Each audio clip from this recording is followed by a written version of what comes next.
We are here now for our regular webinar, our regular session that we have, and we've got a couple of extra panelists tonight. Before we get started, I'm going to go round the panelists. So first of all, Matt. I was muted, sorry. Yes. Hello, Amanda. Again. Hello, Matt. How are you? Yeah, I'm fine, thank you. Good. Yeah, it's the weeks are flying by, unbelievable. Yeah, is it Christmas yet? That's what I'm asking myself. Oh, well, the sun's shining, it can't be.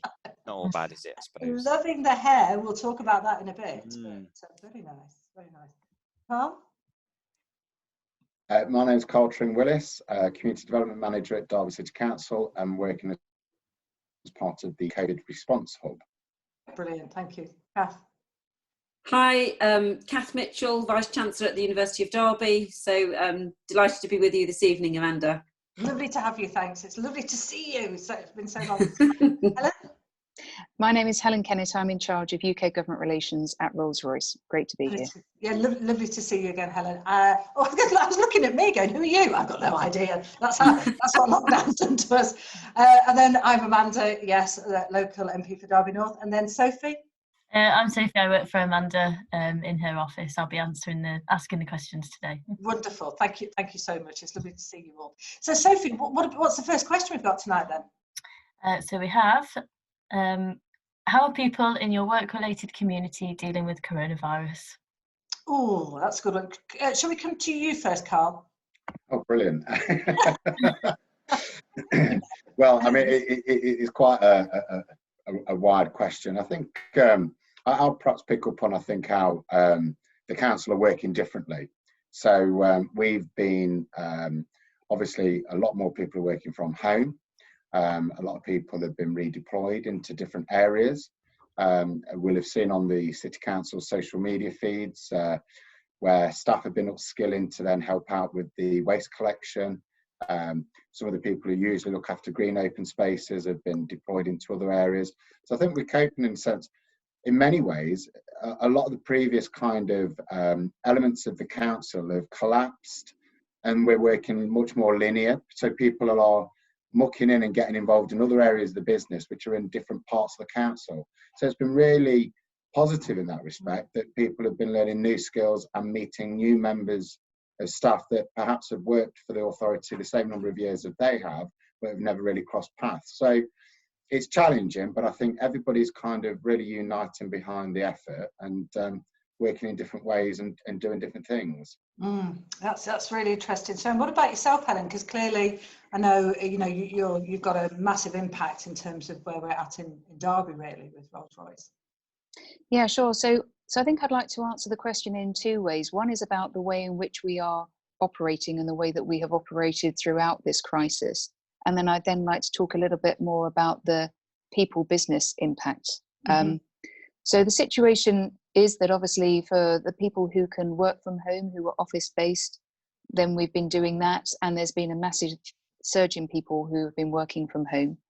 But then in our manufacturing locations, obviously those people have continued to go into the workplace. And that's been really important in terms of sustaining the relationship and the deliveries for our customers. But also critically, the government said that transport workers, and that included aviation, were key workers and so therefore could go into manufacturing locations.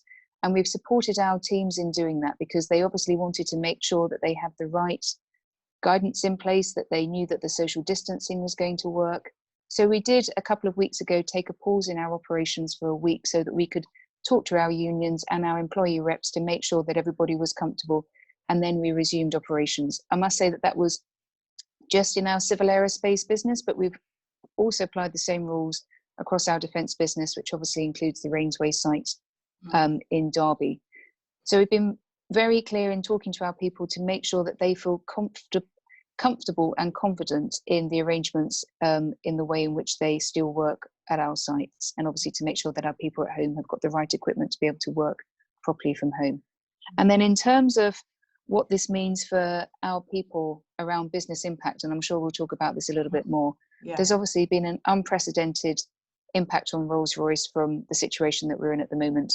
Today in our AGM, we talked about how in the last month we'd seen a 90% drop in engine flying hours.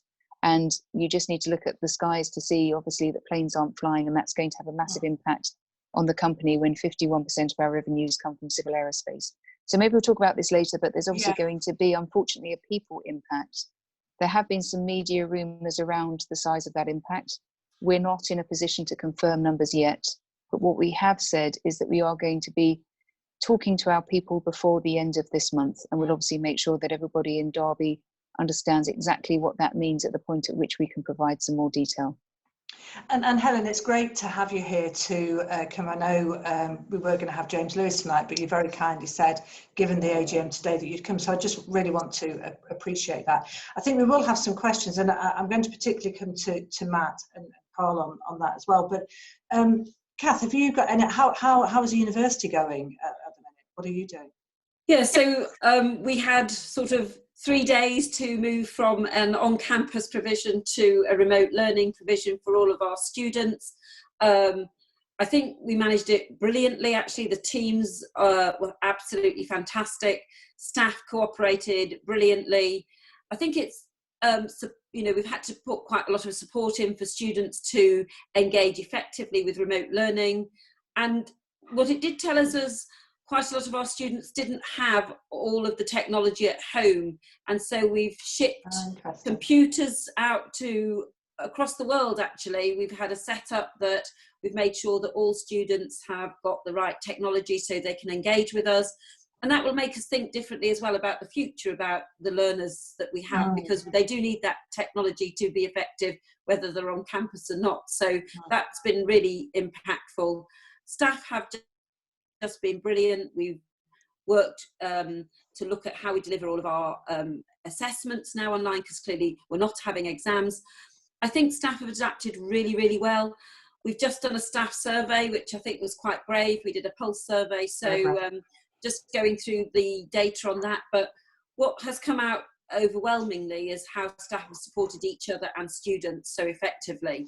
So challenging, probably more challenging for us for the next academic year, not knowing exactly what that might look like. And so we're now setting up to how do we return to work post the summer. We've clearly got to get a lot of students through in terms of their assessments so that they can progress, but delighted with the impact that the way staff have reacted and students. So yeah, very positive for us. It just makes you realise what challenging at times it is, and I've just come off quite a few conversations with universities today, actually, and it is, yeah, it's definitely challenging times. But again, we'll have an opportunity, I'm sure, to talk about that in a bit. Matt, what about yourself? And from a well, yeah, I mean, I'm deputy leader of Derby City Council, so I didn't introduce myself when we first started. But so obviously, clearly, we were having to work differently, and we rolled out, like other organisations, as we've heard, some more technology to ensure that councillors and staff can communicate effectively and still hold the meetings that we need to hold. It's worked really well, actually. Everyone's really embracing it now in terms of Skype, business Skype meetings. More so than phone calls now. It's all like this, effectively, this kind of thing. And we're getting things done. The officers obviously are working very, very hard with the city's response to COVID across all services, and we've talked at length in the last few weeks on this webcast about it. But yeah, it has transformed the way that we work, and I think that we're going to continue in many cases to work that way. So actually, if anything positive comes out of this in terms of the way we work as councillors, it will be more efficient communication and meetings. Having the option to do it online as well. Nothing obviously is going to replace everything that we do in terms of face-to-face meetings or in the council chamber and things like that. But obviously, whilst we quite rightly adhere to government guidelines and social distancing, we're working very hard to get all of that in place. In fact, today there was a test to actually have the first sort of mass meeting, if you like, one of the the governance of the council. The scrutiny commissions and potentially now not potentially, it will happen, the full council, where 51 councillors effectively are going to be online via Skype, and that's going to be broadcast to the public as well. So it's a mini version of the Parliament, you know, and I know Parliament on a much larger scale have got those challenges. But yeah, it's changing the way that we as councillors work, and therefore officers to support us too, and the other way around. So yeah, it's all based on technology though, but at the end of the day, it's all about communication. It's just the way that we communicate's changed. Because I'm really interested, actually, you know, how it's going to change us in terms of how we work in the future. But I was just thinking what you were saying, Helen, in terms of because your challenge is massive. I guess you've got the broadest reach. I mean, how do you tackle and think about, and I'll ask the same to everybody really, you know, from a well-being point of view, what help and support are you giving your employees, as an example? This has been a major focus for us, because obviously the speed of the change, the fact that people are working from home and probably looking after children at the same time, we absolutely understand that this is putting a massive stress on people's lives. We've talked a lot internally about well-being and making sure that managers talk to their teams and understand exactly what the pressure points and the demands are, that we need to be flexible, that we need to understand that the working day might not be your regular 9 to 5 or your 8 to 5 or whatever it might be. It will be at different times in the day. And I must say that people have been really accommodating and really flexible. And actually, I think that there's been a lot of humanity as we go through this, as you actually all discover a little bit more about each other's lives. Yeah. And for those people who are furloughed, obviously their life is very different to those who are staying in work and are dealing with some really quite difficult and challenging strategic issues and working long hours. So I think that the focus actually that the company's always had on mental health has really come to the fore, and we talk about it a lot more, and about the way in which we feel.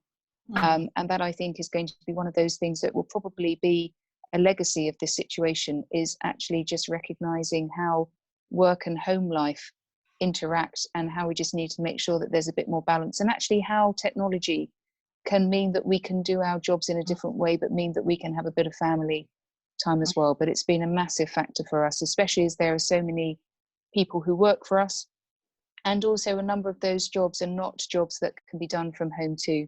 So we need to make sure that there is a real recognition that for those who are going into the workplace, that they're fully supported and they don't feel as if they've been left to go into a manufacturing location. They're absolutely there and supported. And if I can just add that every week, Warren East, our chief executive, goes to a location and does a video. And that's really important, because it shows him out and about, him supporting the teams in locations, obviously socially distanced. He's been up to Derby a number of times, as you can imagine. Yeah. And also he's been celebrating the work that our teams have been doing at a completely grassroots level to support the NHS. Maybe we'll come on to this later, but we've been making face visors. We've been involved in the ventilation challenge. We've also been working on a box that is used in operating theatres to be able to protect NHS workers from COVID-19. So there's been a lot of real grassroots activity, and we've made a point of celebrating that internally, because people have been going above and beyond and working all hours at the point at which they are quite stressed in their daily jobs. It's that great spirit, isn't it, that's coming out. And I'll come to you, Matt, next on this, if I may. And I'm just thinking, you know, one of the most important things I said, and I've said this before, is you need to be kinder to yourself.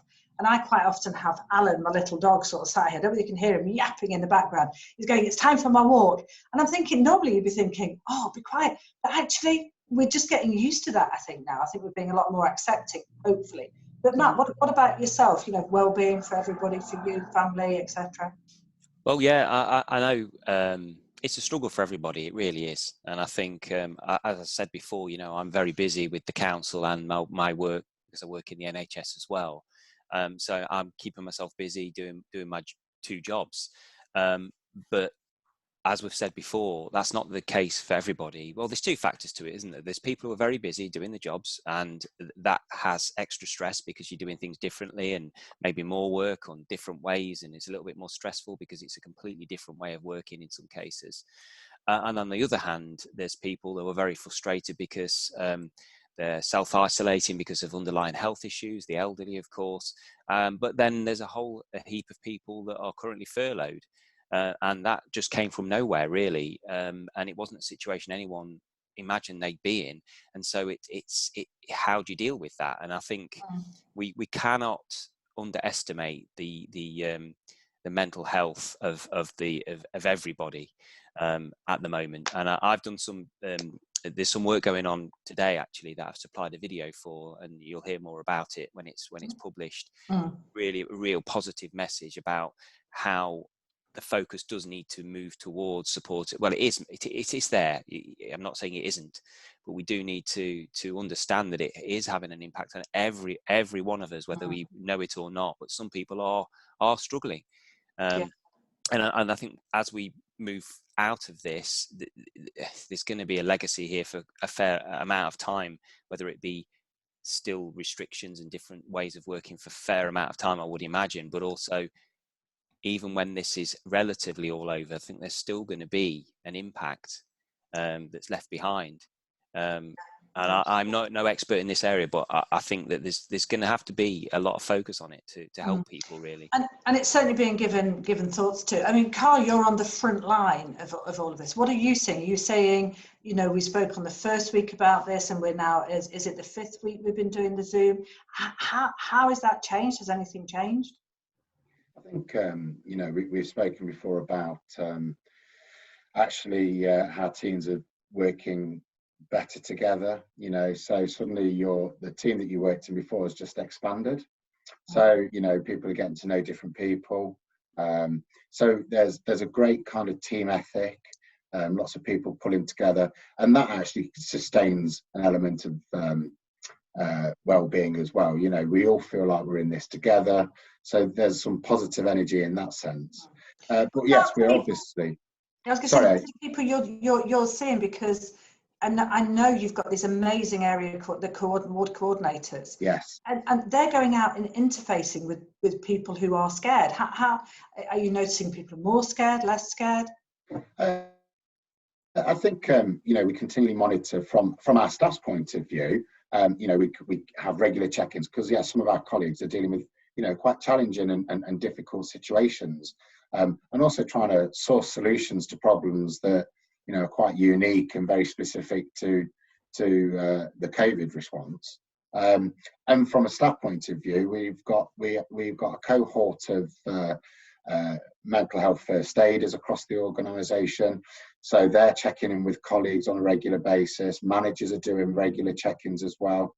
So we have got, from the staff's perspective, we're putting in a lot of support. Now, dealing with those people who are contacting us for support, there's also a number of different community and voluntary sector organisations, hotlines, groups that are still operating virtually. Some groups are doing webinars, online resources. So we're able to signpost them. But in the main, there's some services that are happening in the city that address a couple of factors. So, for example, the Goodvara that's been produced, I think they've hit now over 10,000 meals as part of their Langer food service. What they're actually doing is not only providing, a hot meal to those in need, but at the same time providing a bit of friendly interaction face to face. For many people, it might be the only person they see that day. And don't underestimate what that, albeit brief, nonetheless social interaction means to that individual. So there's a lot of people out there doing a lot of great things, and certainly what we're seeing is that collectively we're kind of helping each other out. Thank you. And Kath, clearly you've got a slightly different group. How's it going with you? Because you've got the challenge of people who you work with and people who work for you. Yeah, so I think communication has been key, and making sure that people are checking in with their teams every day has been a priority for the university. And so I think that's worked really well. So people have felt connected. I think the big challenge is the connection with students, particularly anybody that's got, issues at living at home. We've still got 400 students on site because we have a lot of students that can't go home or don't have homes to go to. And so the teams that we've got at the university that are working with them have been just fantastic. So we've got our wardens in our accommodation that, you know, as Carl was saying, they have to check in with each student every day to make sure they're fine. Clearly, we've had to give additional resource to them, but, you know, the age group that we work with, usually we see significant levels of mental health. We are seeing significant levels still presenting, but our online service through our student support has been fantastic. And what we've noticed is students actually have attended all of their online meetings more than often when we have to get them to come to campus.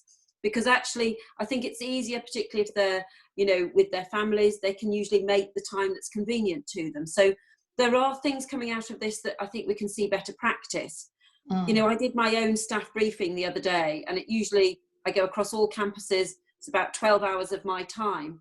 I did 1.5 hours, and we had 1,100 staff members attend that, which, you know, I probably will never go back to doing something every month in that way again. But I do think people can get lonely, and I do think when things aren't going right, if you're not checking in with the staff and students regularly, I think that would be building up huge issues for us. So we are very sensitive to that, and you know, we are getting really positive feedback both from staff and students in that way. But I don't think you can take, what I'm worried about is we'd normally go into a lull period probably in August, and I don't think we can afford to do that now, because I think people will still feel remote actually if we don't maintain this level of support and activity.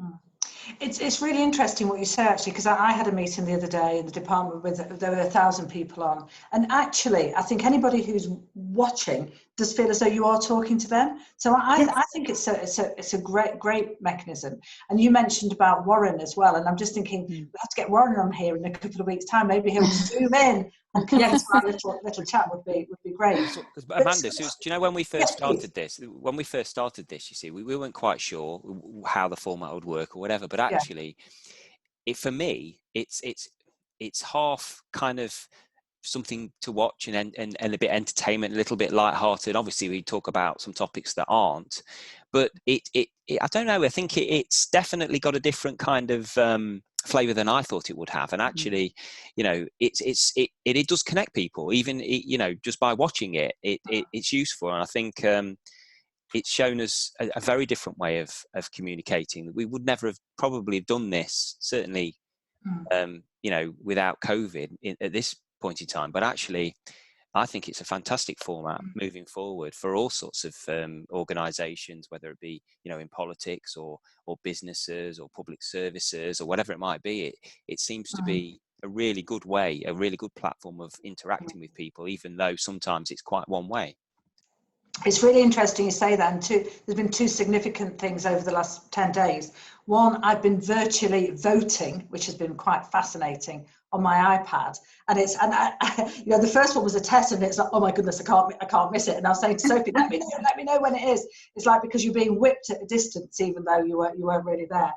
And then the other thing I did was on Monday is I was in Parliament to answer virtual questions. So I was in the chamber looking out at all of the screens of people who were asking questions, and it worked well. The speaker was amazing, and we actually managed to have that interaction. So I think there are real positives that are coming out of this. And also, one of the things that we're hoping to do is encourage, I know we have questions coming in beforehand, we're also trying to get people to come online and ask the questions as well. But Sophie, what is the next question that you have? The next question is, do you have any tips to help ease boredom during lockdown? Oh, well, let's think. Who's going? Kath, how about you first? What hot tips do you have to ease boredom? Well, the first thing I'm going to say is one of the anxieties I have are staff working far too many hours, actually, because taking the breaks, and sometimes I overlook my garden and everyone walks past this window and they all sort of wave at me going, do you need a tea? So that's sort of having someone that just might wave at you during the day. But no, I do think you need to take the breaks, and I think it's really important. Having dogs is fantastic because they will bark at you, as you said, Amanda, incessantly. Yeah. But I do think, you know, as a team, if you're working in a team, I think it's sometimes good to have a social in that team. And so some of my groups across the university, they have Dress Up Thursday, and wow, that's a good idea. They do. And so those things that, although it's work and it's slightly serious, they get a different tone in, so it's not always at a stress level. So I would encourage that, we all go to work, and often in face-to-face we can have a good laugh, but you still need to have that good laugh when you're on all of these measures, because otherwise you're constantly in these meetings. But it is important to take breaks, and I do think if you're not taking them, you should alarm yourself to take them. But I think working as groups, and people are having their lunch breaks together and things like that, I think those things are quite key as a team to keep team morale going. So I'm not a great role model, actually, because sometimes I'm thinking, gosh, I've still got to keep going to this meeting, because if things overrun, you're in a tricky situation. But I'm very lucky, I've got fantastic family support. Not everybody has that, so I think you have to create that space in the workplace. I think, as Helen said, being clear that we're all knowing that happens. But yeah, the sun has helped. I think we've been really lucky with the weather as well, actually. Yes. Yeah, it has absolutely. Matt, what about yourself? How are you combating boredom?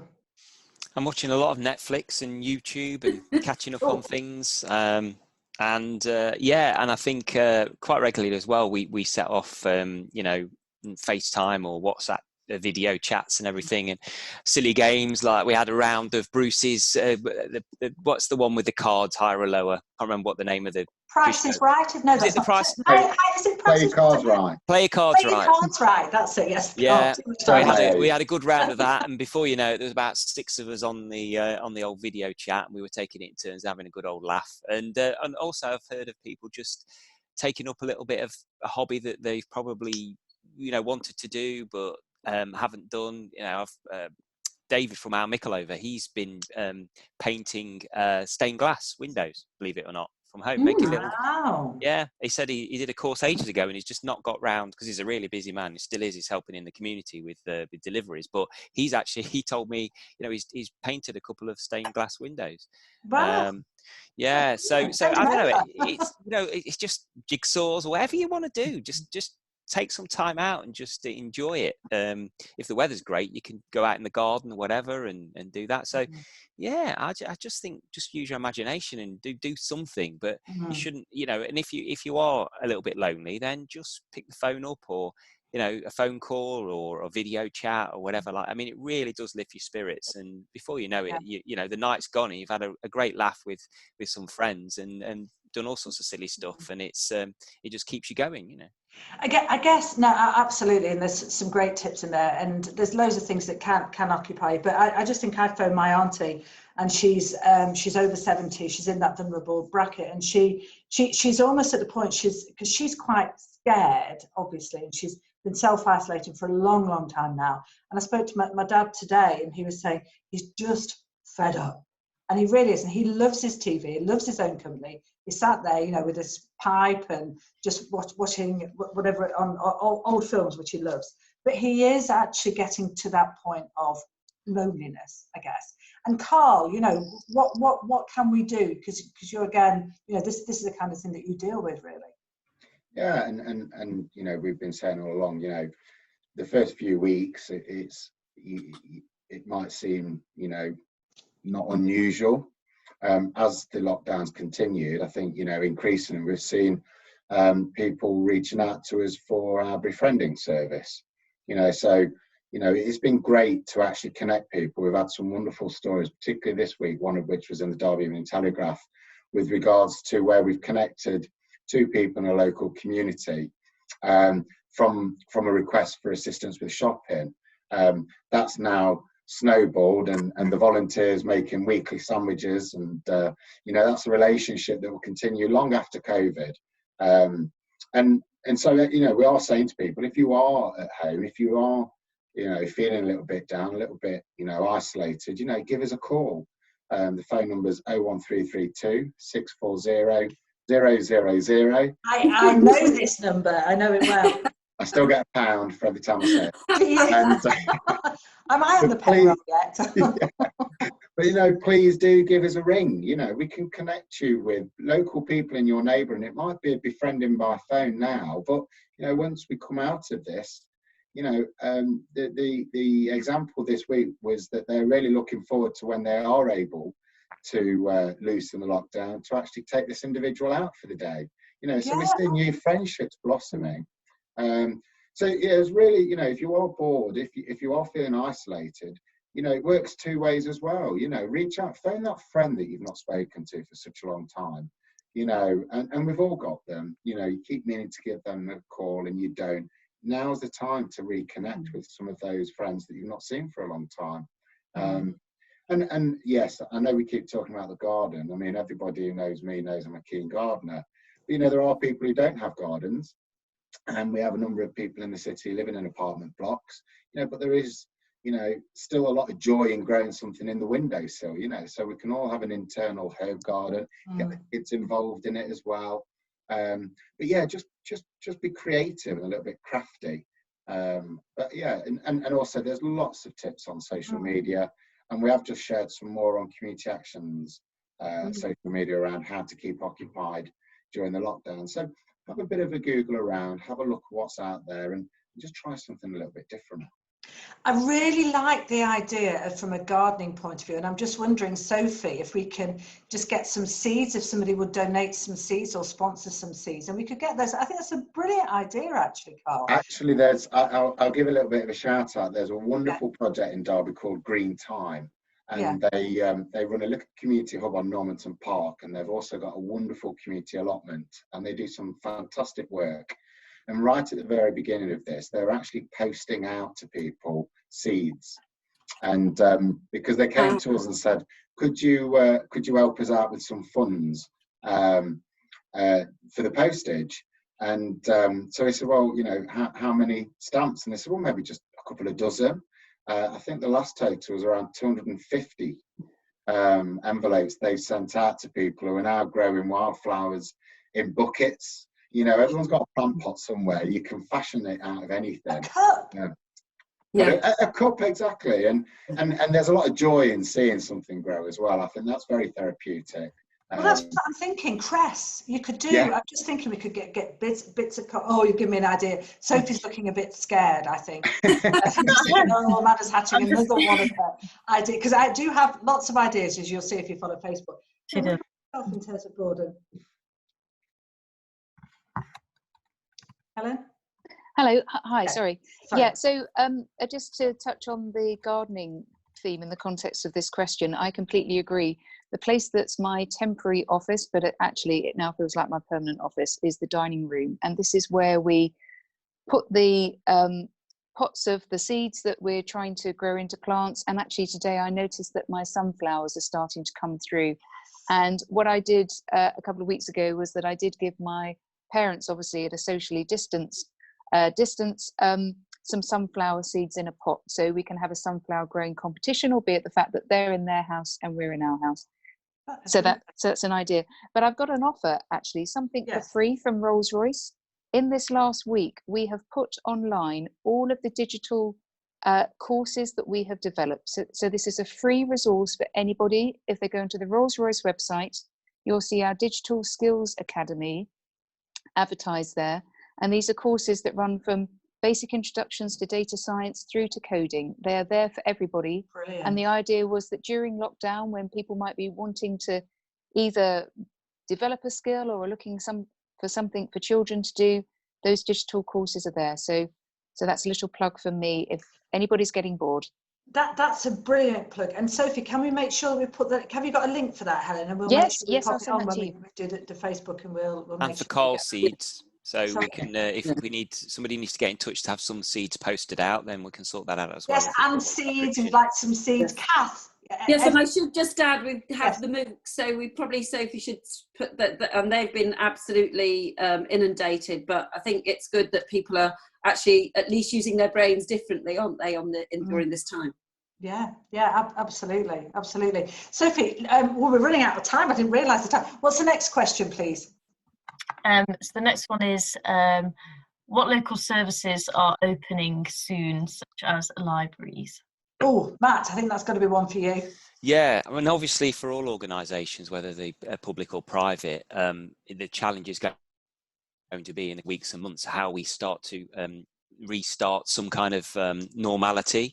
Now, I don't think anyone's kidding themselves that things are going to be back to normal anytime soon, but clearly, and I'm sure the Prime Minister will start that pathway over the weekend with a statement. But so services, as you know, we've always focused on ensuring that black bins and recycling were collected. That's an absolute focus. We had to do that and brought extra resources in. We've started to bring on board the brown bin collections. It's a best endeavour service, so it's not perfect yet, and it is going to take some time to actually return it to the full service fortnightly. So that's an example of how we're easing in as where we can with resources.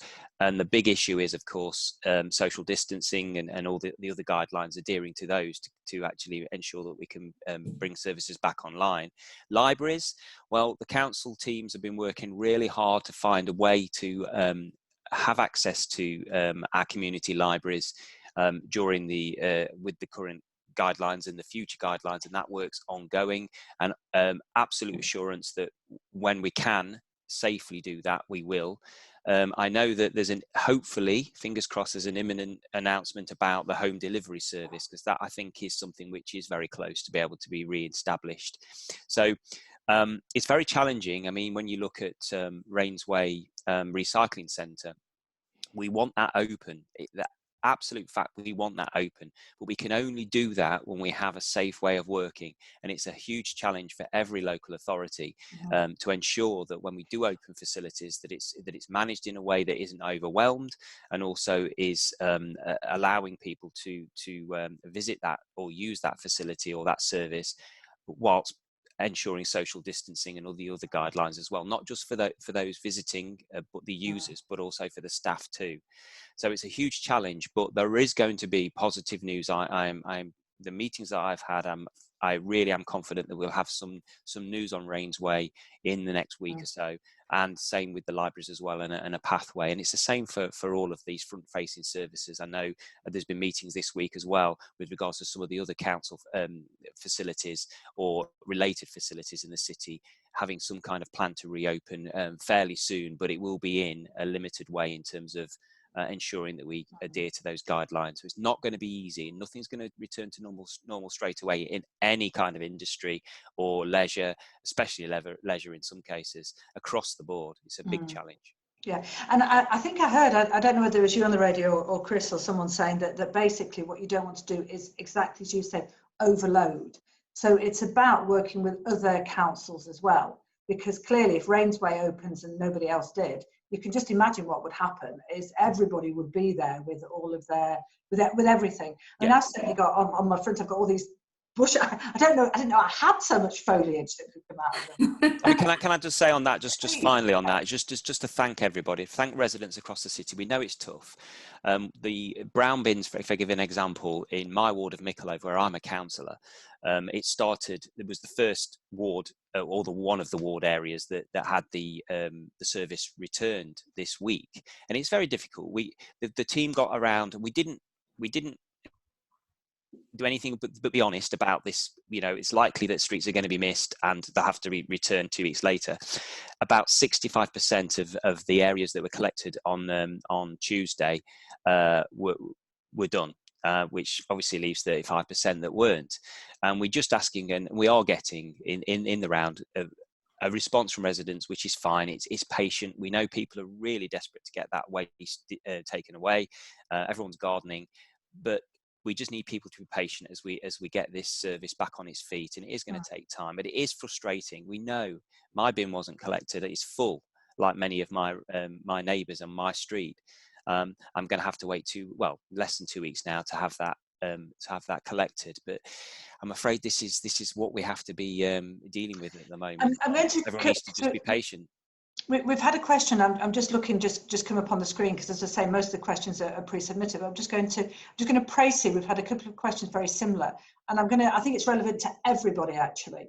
But really, it's talking about using space, making it easier for pedestrians, for cyclists. But I just want to broaden it out slightly and talk about the environment as a whole. Because, and I'm going to come to you first, Helen, because obviously, we talk about the environment and going green, and everything. What, from a Rolls-Royce point of view, and then I'll broaden it out, what can we do? That would be a question to everybody, but Rolls-Royce, green environment, what are your views on that? Thank you. So this is something that we've been looking at for years. As you know, every year that we spend over £1 billion worth of research and technology, and 2/3 of that is actually for an environmental benefit. So the environment and trying to reduce CO2 and noise and NOx is something that we've been doing for decades. And actually the aerospace industry has set itself some really challenging targets way before people were talking about net zero with a particular time frame. So we and the rest of the aerospace industry have been working on those targets, and every single engine that we produce has less CO2 as its output, less noise, less NOx. And this really is the great engineering challenge for our people. As we go into the next generation of engines, we're going to be looking at electrification, and we're going to be looking at the hybrid engine. So that's basically a mixture of the gas turbine that we've got at the moment and also an electric power pack. So we had a project with Airbus that we've now concluded, but we continue to work on a separate electrical engine opportunity, and that's something that we've been investing in. So if you look at our products, if you look at our traditional civil aerospace products, we've been working on those for many years to be able to reduce their environmental impact, and we'll continue to do so in the future.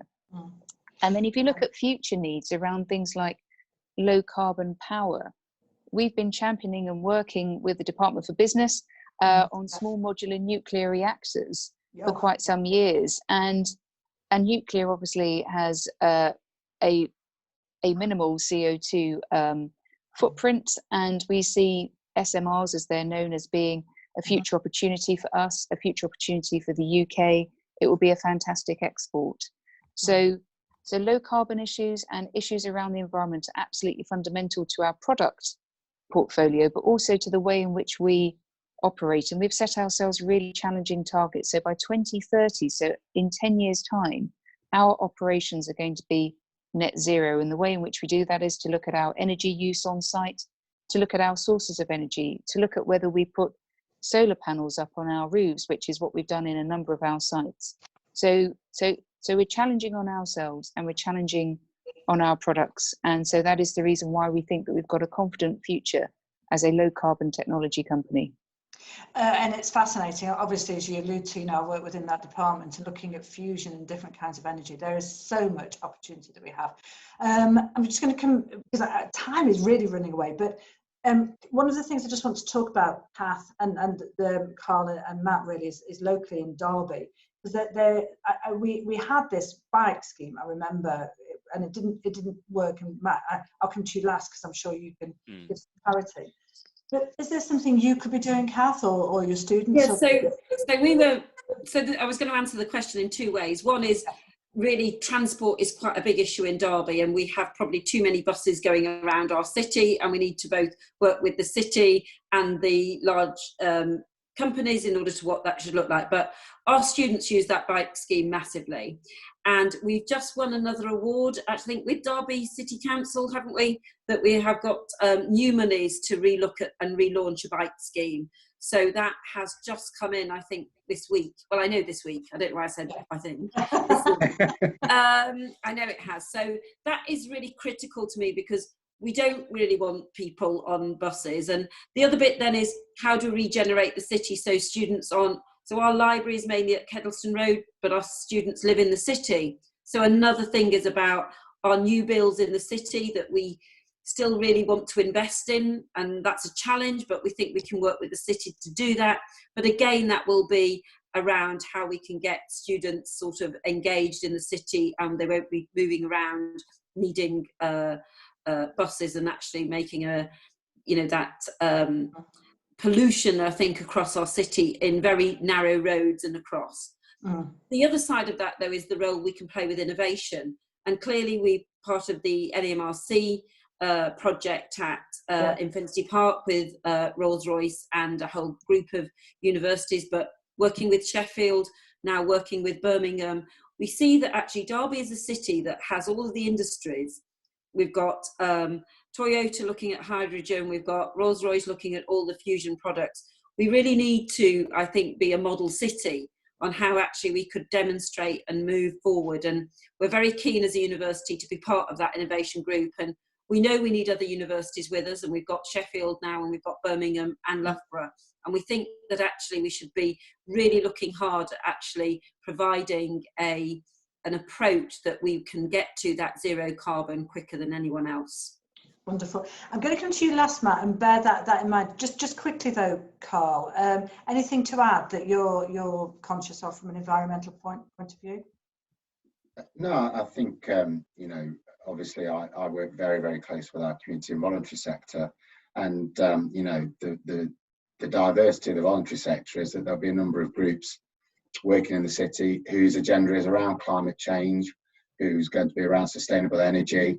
And I think, you know, just to kind of build on in many ways what Helen and Kath were saying, you know, we've got some really exciting and innovative projects happening in the city that are actually led by our voluntary sector. And I think, you know, I've always been an advocate for the sector. So they are very creative, they are very dynamic. And you know, if we look across the city, there are some, you know, small pilot projects, but also some larger projects that are focusing on those things around sustainable transport, sustainable green open spaces, better air quality.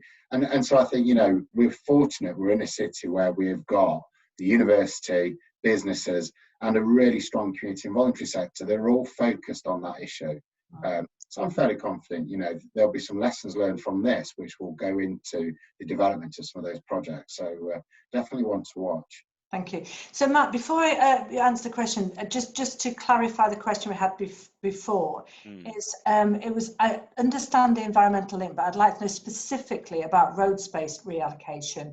What the council can implement through emergency traffic orders, as councils like Leicester have done, before the lockdown is eased and car usage increases. So the big challenge is that, and I've talked about this before, our infrastructure in many cases is very limited. We all know that. You know, where let's give Uttoxeter Road corridor as an example. I would love to have an expressway for electric bus, cycleways, all the way through from, say, the city hospital all the way through to town, to the city centre. But there isn't the space.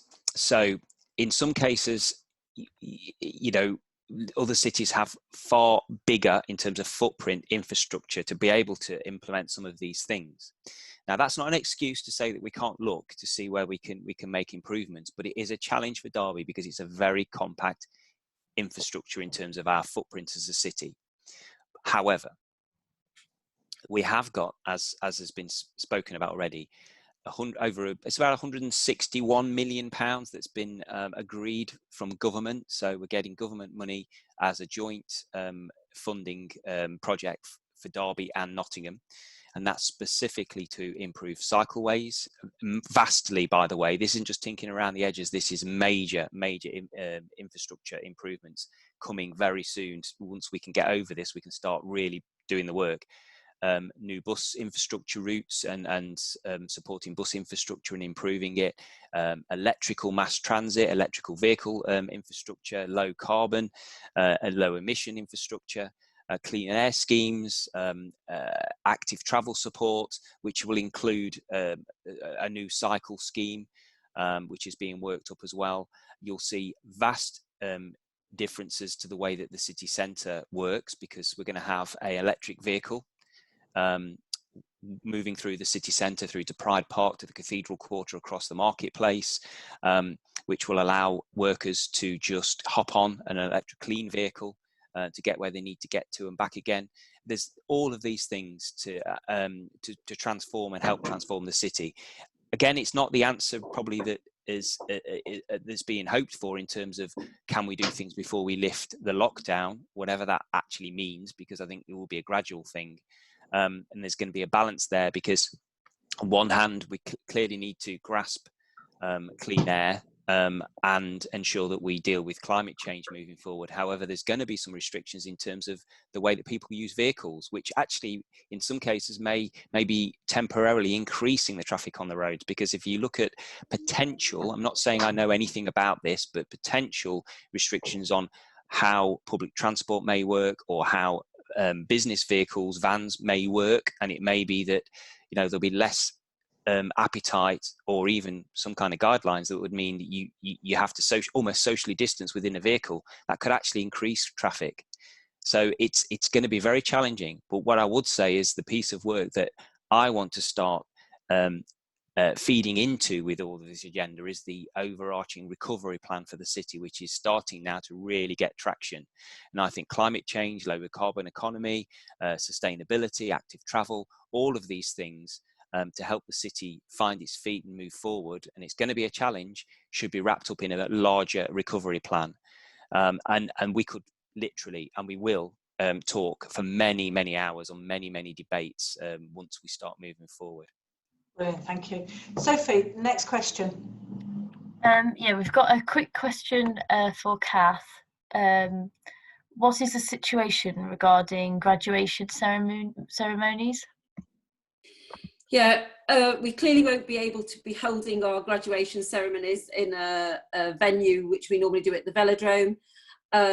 We are working at the moment to see how can we celebrate graduation. We had decided we might put it back into October, but we feel that we're not sure if we'll be able to do anything in October either. So we're now working, and we've seen some good practice. University of Nottingham did a celebratory event with their medics, which was really good, and I'm sure people saw it on the One Show. We're working with our Chancellor, Lord Burlington, now to see how can we celebrate effectively and do some online ceremonies. But yes, it's a challenge. We won't be able to do the formal event, but we've been able to overcome all of the teaching and all of the engagement, so we don't think it's beyond our wit to be able to celebrate our students graduating. Thank you. Sophie, the time, we've got one quick question, I think, and then I'll just do a quick roundup. So, final question. So the final one is, what are you missing the most now during lockdown? So I think we've asked this before, but it may well have changed. So, Matt, what are you missing the most? Actually, I'm missing it, but after this finishes, I'm going to walk into the village and join the socially distanced queue for the local fish and chip shop, and I'm going to get a takeaway from Alice and Ella. So I won't be missing it for much longer. Hopefully they haven't run out by the time I get there. But yeah, just whatever your favourite thing is, whether it be a certain type of food or whatever, and everybody's been struggling. That's what I'm looking forward to, and I'm hopefully going to get the fish and chips tonight for the first time in weeks. Chips. I'm going to take the dogs out for a walk, and I might go by the fish and chip shop. That sounds brilliant. Have you got an update on Thor and cakes? Oh no, well yeah. So no word on Thor. I haven't heard a sighting. I hope he's okay. I'm sure he is. I hope he's okay. We're trying to get Thor to come on. Yeah, exactly. But Debbie Collins, who's been Debbie, you're amazing. Yeah, over the last few weeks, she baked for awards 403 and 404 earlier in the week. 520 cakes. 520, that's amazing. And it's a little bit of a sad story, this, but it's happy at the same time. We had a very lovely lady called Maria Lawrence, who was a community campaigner, and she ran the Secret Santa scheme, and wonderful lady. And unfortunately, she has died of COVID-19. It was heartbreaking for everyone in Mickleover and everyone else that she touched around the city with the work that she did. And Debbie is in touch with the ward that looked after Maria at the Royal Derby, and she's looking to deliver some cakes. And look, let me show you this.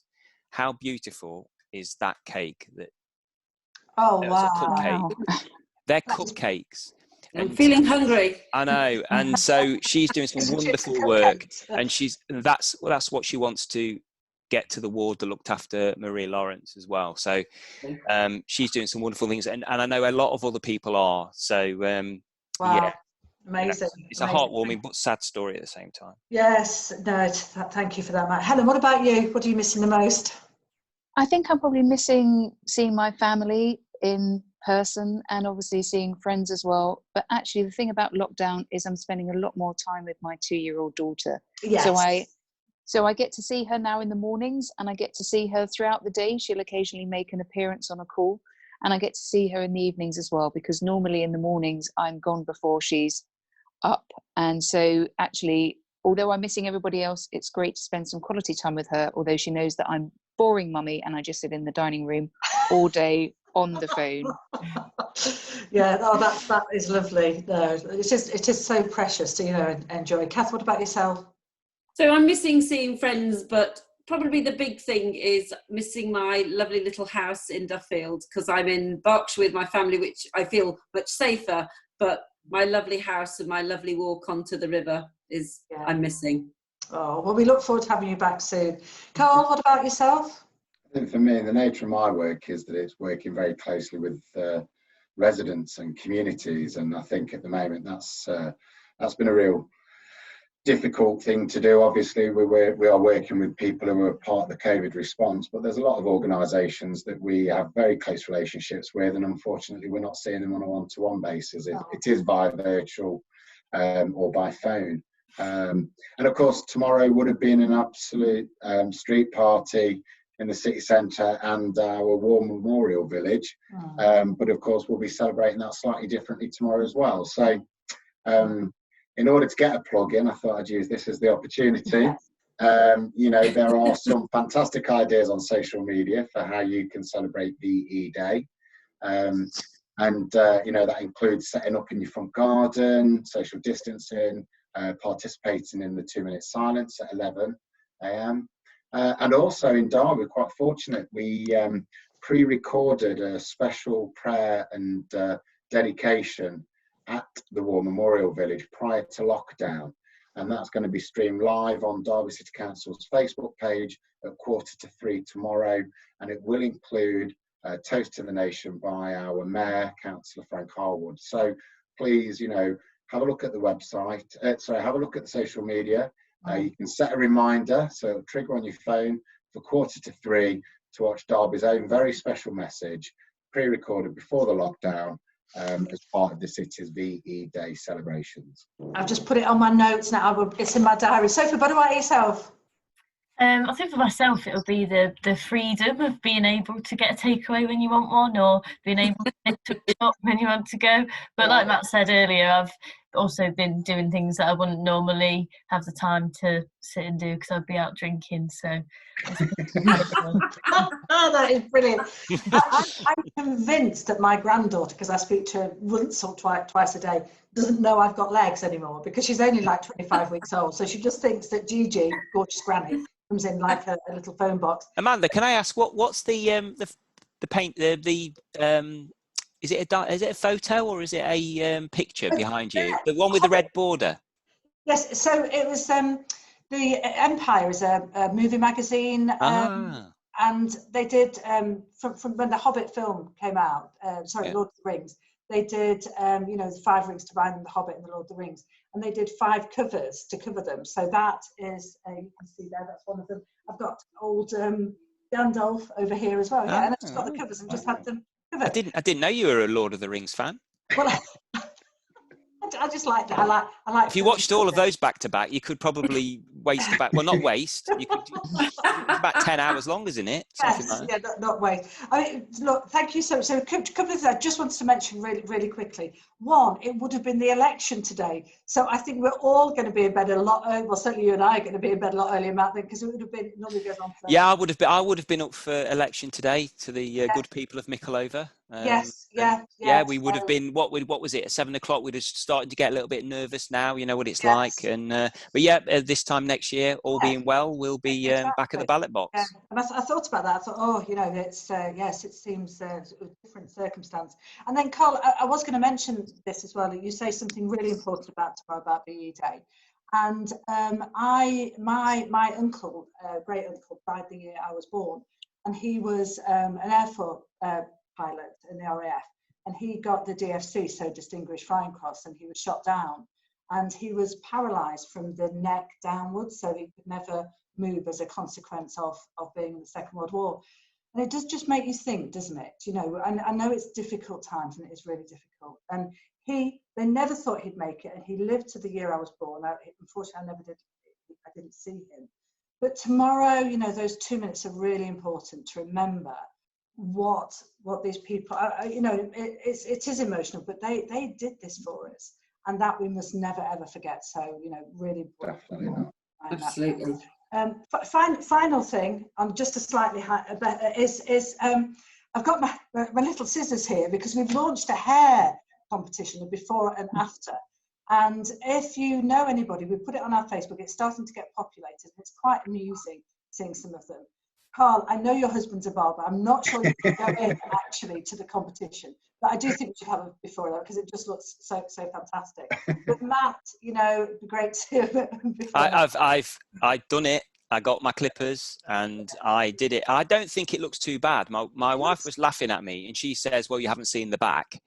But I don't see the back, so I don't know. Who cares? But I think I've done a not too bad job, to be honest. And so yeah, I just went at it and kept changing this length. So if I can do it, anybody can. Well, that's not an endorsement. If it all goes wrong, don't blame me. I disagree with you, Matt, on that, but anyone can.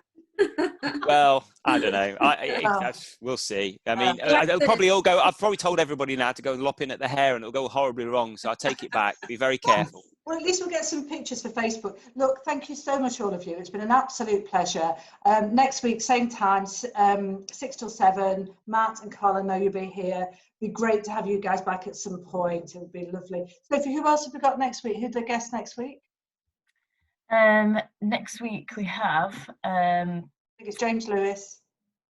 Yeah, we've got James Lewis and somebody else, but well, changed around. Yeah, we'll pop it on Facebook and ask Warren. Invite Warren to come along. We have Chris Hobson from the East Midlands Chamber. Yeah, Chris is fab, so that'll be a great week. So yeah, be lovely. Thanks ever so much. Really lovely. Thank you. Bye. Thanks. Bye. Thank you. Bye. Bye.